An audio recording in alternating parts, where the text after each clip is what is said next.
కాపునాడు. అందరికీ నమస్కారం. Political geography.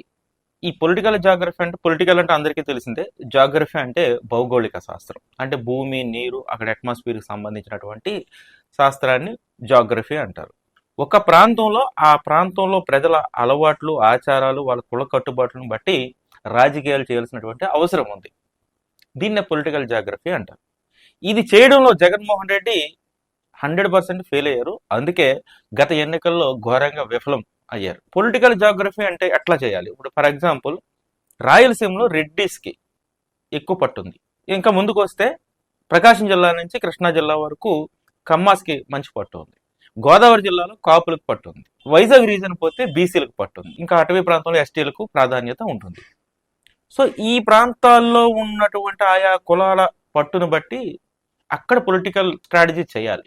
అన్నిటికీ పారాసెటమాల్ అన్నట్టుగా అన్నిటికీ రెడ్డి రాజ్యమే, అన్నిటికీ రెడ్డి రాజకీయమే అన్నట్టుగా ఆయన ముందుకు కానిచ్చేశారు. రాయలసీమకి రెడ్డి ఇన్ఛార్జిని ఇచ్చారు. కృష్ణా గుంటూరు జిల్లాలకు కూడా సజ్జల రామకృష్ణారెడ్డి గారి రూపంలో రెడ్డి గారే ఇక్కడ రాజ్యమయ్యారు. విశాఖ జిల్లాలో రెడ్డి గారే రాజ్యమయ్యారు. ఇలా ప్రతి చోట కూడా రెడ్లకే రాజ్యం అప్పగించడం వల్ల ఈ జియోగ్రఫికల్ కండిషన్స్ దృష్టిలో పెట్టుకుని అక్కడ వాళ్ళంతా యాంటీగా తయారయ్యారు. ఫర్ ఎగ్జాంపుల్ కృష్ణా గుంటూరు జిల్లాలో కమ్మ కమ్యూనిటీకి మంచి పట్టు ఉంది. ఫైనాన్షియల్గా కానీ, ఇండస్ట్రియలిస్ట్గా కానీ, జియోగ్రఫికల్గా కానీ. అంటే వాళ్ళ భూమి ఎక్కువ వాళ్ళ చేతుల్లోనే. వాళ్ళు చాలా ఎక్కువ ఓట్లను ఇన్ఫ్లుయెన్స్ చేస్తారు. అలాగే రాయలసీమ పోతే రెడ్లు ఇన్ఫ్లుయెన్స్ చేస్తారు. కోనసీమ పోతే ఎస్సీస్ ఇన్ఫ్లుయెన్స్ చేస్తారు. ఇక ఉభయ గోదావరి జిల్లాల్లో కాపులది డామినేటింగ్ కమ్యూనిటీ. ఇక వైశాఖ జిల్లా పోతే బీసీలు ఎక్కువ ప్రాధాన్యత వహిస్తారు. సో అక్కడ తూర్పు కాపులు కూడా మంచి హై హ్యాండెడ్గా ఉన్నారు. సో ఈ రీజన్స్ దృష్టిలో పెట్టుకుని ఆయా ప్రాంతాల్లో వాళ్ళకి నాయకత్వం అప్పగిస్తే వాళ్ళు ఓటర్స్ ఇన్ఫ్లుయెన్స్ చేసి జియోగ్రఫికల్ పాలిటిక్స్ ని కరెక్ట్ గా ప్లే చేయగలరు. దీన్ని అర్థం చేసుకోకుండా ఎక్కడ పడితే అక్కడ రెడ్డి రాజ్యం తెద్దామని ఆయన చూసే ఓట్లు వేస్తారు. అంత జగన్మయం అని అనుకున్నారు. అందుకే ఘోరంగా వైఫల్యం చెందారు. బికాస్ పొలిటికల్ జాగ్రఫీని కరెక్ట్ గా ఫాలో అవ్వకపోవడం వల్ల. ఇక ఇది ఫాలో అవ్వకపోవడం వల్ల చేసినటువంటి ఇంకొక విషయం ఏంటంటే, చాలా దశాబ్దాలుగా కమ్మ కాపు ఈ రెండు కమ్యూనిటీల మధ్య ఆగర్భ శత్రుత్వం నడుస్తూ ఉంది. దీనికి చాలా రీజన్స్ ఉన్నాయి. వంగవీటి మోహన్ రంగా ఇలాంటి ఇష్యూస్ కావచ్చు, విషయాలు ఏదైనా కావచ్చు.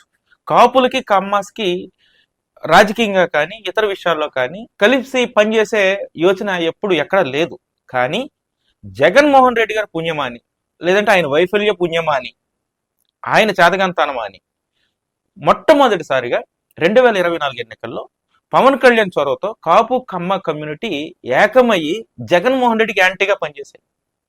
ఈ ఎన్నికల్లో అదే సక్సెస్ మంత్రం అయింది తెలుగుదేశం పార్టీకి, జనసేనకు.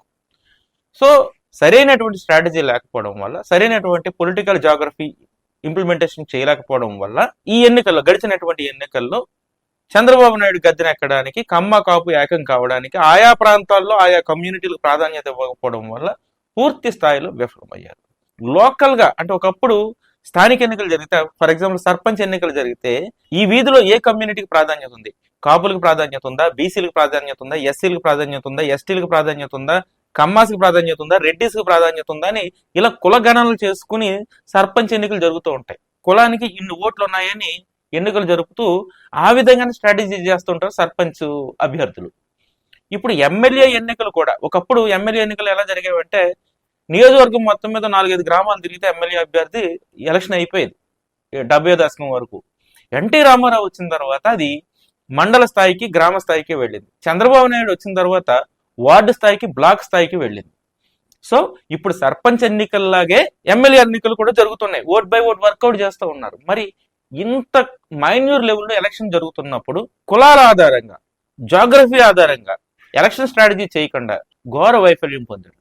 దీన్ని అవకాశంగా తీసుకున్నటువంటి పవన్ కళ్యాణ్ జియోగ్రాఫికల్ గా పాలిటిక్స్ ని కరెక్ట్ గా ప్లే చేశాడని చెప్పొచ్చు.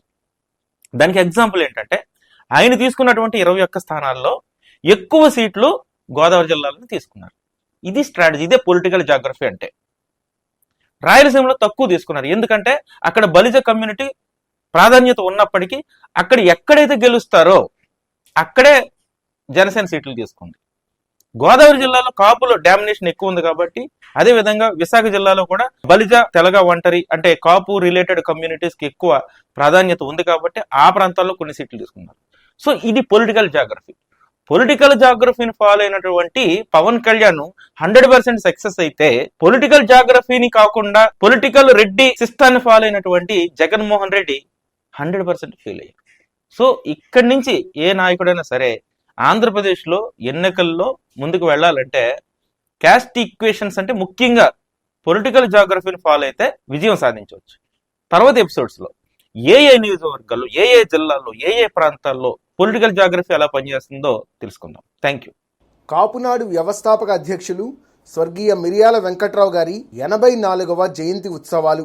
ఈ రాష్ట్రానికి ముఖ్యమంత్రి కాగల నాణ్యత, యోగ్యత, అర్హత ఉన్న నాయకుడు మిరియాల వెంకట్రావు గారు.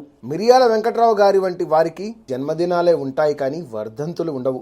అంతటి సదాస్మరణీయుణ్ణి గుర్తు చేసుకోవడానికి కేవలం ఏడాదికో సభ పెట్టడం అనేది భావ్యం కాదు.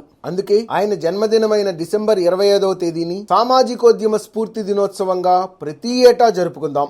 ఎందుకంటే మిరియాల వారి జన్మదినం అనేది కాపులు, వారిని అనుసరించే ఇతర సామాజిక శక్తుల అస్తిత్వ పోరాటం పుట్టినరోజు. కాపుల ఆవేశానికి ఒక అర్థం, పరమార్థం పుట్టినరోజు. దగాపడిన సామాజిక వర్గాల పోరుబాట పుట్టినరోజు. అందుకే రాష్ట్రంలోని అన్ని ప్రాంతాలలోనూ, అన్ని అసెంబ్లీ నియోజకవర్గాలలోనూ, పార్లమెంటు స్థానాలలోనూ ఉన్న కాపునాడు కమిటీలు స్వచ్ఛందంగా స్వర్గీయ మిరియాల వెంకట్రావు గారి జయంతిని వేడుకగా జరుపుకుందాం. ఆయన మనందరిలో నింపిన స్ఫూర్తిని వాడవాడలా చాటుకుందాం.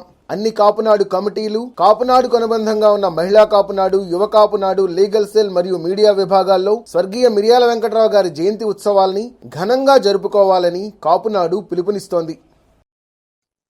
జోహార్ వంగవీటి మోహనరంగా, జోహార్. జనం సూర్యుడు వంగవీటి మోహనరంగా 37వ వర్ధంతి నివాళులు. అవిశ్రాంత పోరాట యోధుడు, బడుగు బలహీన వర్గాల ఆశాజ్యోతి, కాపు, ఎస్సీ, ఎస్టీ, వెనుకబడిన తరగతులు, మైనార్టీలకు అండగా ఉద్యమించిన జనం సూర్యుడు వంగవీటి మోహనరంగా మనల్ని వీడి అప్పుడే 37 ఏళ్లు గడిచిపోయాయి. నేటికి ప్రాతస్మరణీయుడిగా అనునిత్యం మా గుండెల్లో వెలుగొందుతున్న రంగన్న స్మృతుల్ని తలుచుకునేందుకు విజయవాడ కృష్ణలంక గుండుకోటయ్య వీధిలోని కాపు విద్యాభవన్లో 26/12/2024 గురువారం నాడు వంగవీటి మోహనరంగా గారి సహచరులు, కాపునాడు జాతీయ అధ్యక్షులు శ్రీ గాళ్ల సుబ్రహ్మణ్యం గారి ఆధ్వర్యంలో జరగనున్న నివాళి కార్యక్రమంలో మన రంగన్నకి జోహార్లు అర్పిద్దాం. విజయవాడ కేంద్రంగా ఆంధ్రప్రదేశ్ లోని ప్రతి పార్లమెంట్ పరిధిలో కాపునాడు ఫౌండేషన్ ఆధ్వర్యంలో విద్యార్థులకు వేరువేరుగా కీర్తిశేషులు మిరియాల వెంకట్రావు స్మారక విద్యాగృహాలు అంటే కాపు విద్యాభవన్ల ఏర్పాటు జరగనుంది. 5వ తరగతిలో ఆర్థిక ఇబ్బందుల వల్ల చదువు ఆపేసిన పేద కాపు కుటుంబంలోని బాలబాలికలను గుర్తించి కాపు విద్యాభవన్లో చేర్పించి వారిని ఉన్నత విద్యావంతులుగా తీర్చిదిద్దే బృహత్ సంకల్పంతో కాపునాడు ఫౌండేషన్ ఈ విద్యా ఉద్యమాన్ని మొదలుపెట్టింది. మన సామాజిక వర్గ భవిష్యత్ తరాల్ని విద్యార్థులుగా తీర్చిదిద్దేందుకు మీరు ఈ ఉద్యమంలో పాలు పంచుకోండి. కాపు విద్యాభవన్ ని సందర్శించి తగిన సూచనలు, సలహాలను తెలియచేయండి. యావత్ కాపు సమాజానికి కాపునాడు ఫౌండేషన్ తరఫున ఇదే మా ఆహ్వానం. సమాచారం, సహకారం అన్న నినాదంతో కాపు సమాజ అభివృద్ధిలో మీరు భాగస్వాములు కండి. కాపునాడులో సభ్యులుగా చేరండి, చేర్పించండి. Please visit www.kapunaduindia.com. Read Kapunadu Monthly Magazine. Please subscribe our channel.